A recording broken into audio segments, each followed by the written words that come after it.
We're going to continue with our PowerPoint. Yesterday we stopped at corrosion. Corrosion was the deterioration or falling apart of metal, and iron is something that easily corrodes. Is corrosion a physical or a chemical property? Chemical. Why chemical?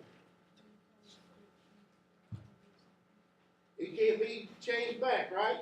Once it corrodes, it's gone.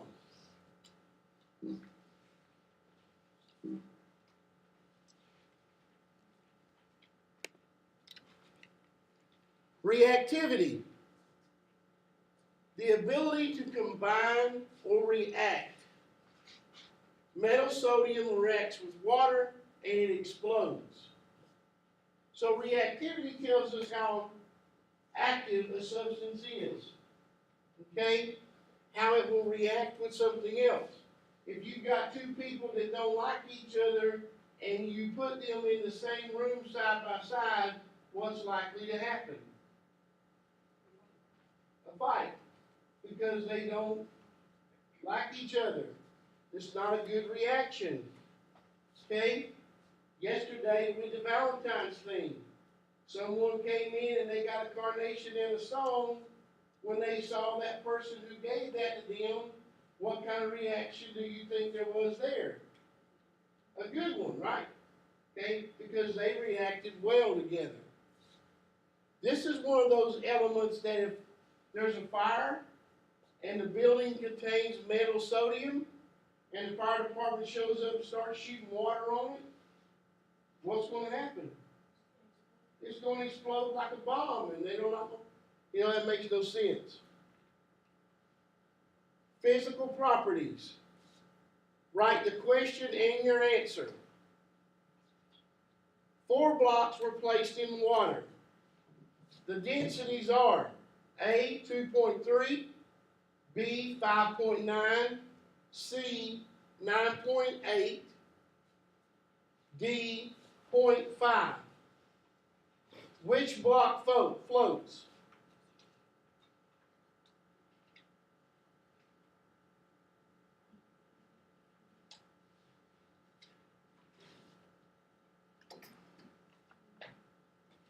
Which one? D. Why D? Less than 1. So it floated. The other 3 blocks did what? Sank. Because water has a density of 1.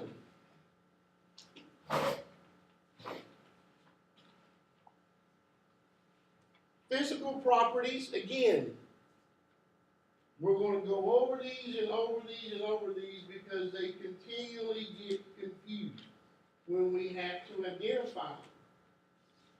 A characteristic of a substance that can be observed without changing the identity. And yeah, this is the exact same thing that we went over yesterday, but we're going to cover it again. Because if we don't understand the difference between physical and chemical, then we're going to have a really hard time. Density was the mass divided by volume. One of our words that we just had vocabulary-wise. Solubility. Again, one of our vocabulary words. The ability to dissolve in another substance. Give me some idea of what substances might that be? Water. Come on. Alka-Seltzer going in the water, right? Flop, flop, fizz, fizz. Okay, what else?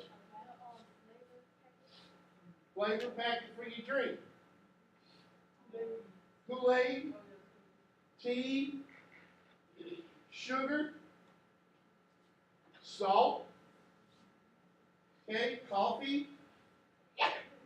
Now, we're going to talk about some different solutions later on that when the substance changes, it can't be undone. If I take salt and dissolve it in the water, does the salt go away forever? No. What happens if I boil all the water out? What's left in the pot? What? Does the salt leave?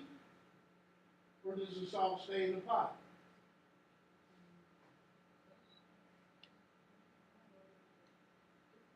When the ocean, does it evaporate during the day with the sun? Yep. When the salt float up in the air? It stays. Okay? You take salt, put it in there, boil the water out, guess what stays? All the salt. Sweet tea. How many people like sweet tea? What happens if you take your tea is cold and you put sugar in it? Sugar goes where? To the bottom. Chocolate milk, where does the chocolate go? To the bottom. You got to keep stirring it up. You put sugar on your cereal. It goes to the bottom. It stays in the bowl. It's not very soluble. Okay? It doesn't break down. Malleability. The ability to be hammered into a sheet. Aluminum blocks are malleable. They can be turned into aluminum foil. Ductility. The ability to be stretched into a thin wire. Silly putty is an excellent example because you can stretch it and stretch it and stretch it. Okay? When my son was little, they had this little doll called Stretch Armstrong. And he was made out of this material where he could stretch his arms like 4 feet long. And he'd snap back into place over time. Okay? And similar to silly putty, Play-Doh. Okay? String. Chewing gum. Okay? You stretch it and pull it into something thinner. Magnetism, the ability to attract a magnetic object. Okay? What does a magnet have inside of it that makes it attract metal?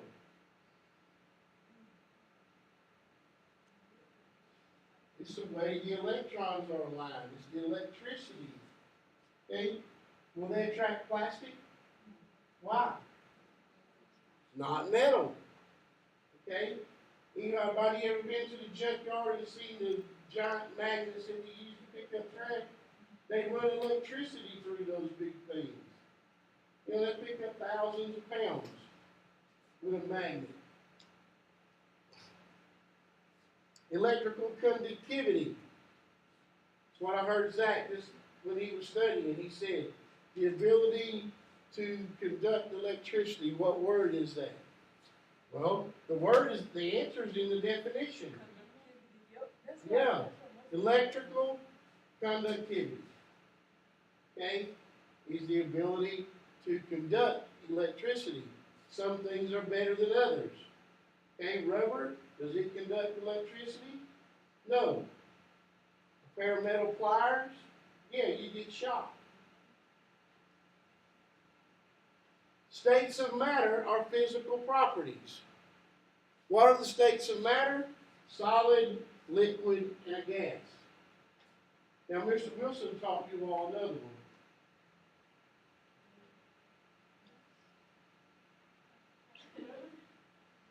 Because I remember when he was doing it. Starts with a P. Plasma. Oh, yeah. Okay? I remember talking to him when we were down in 6th grade, and he added that 4th one in. Freezing point, temperature at which a liquid changes to a solid. You know, back to the state of matter. Every year that I've given a test, I've had that listed, and you know that there's people that will miss that because they forget it. One of those 3. And you've been learning that since when? Elementary school. Boiling point, temperature at which a liquid changes to a gas. Melting point, temperature at which a solid changes to a liquid.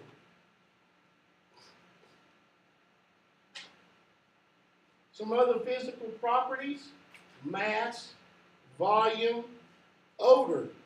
The smell of something is a physical property. The color, texture, flexibility are all physical. Hair color is a physical property.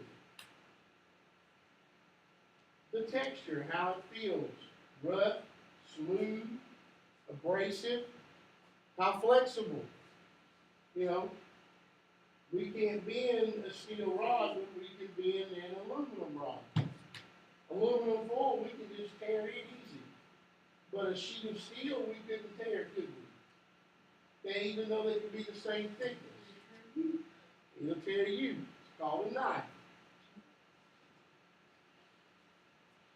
All right, we're going to stop right there.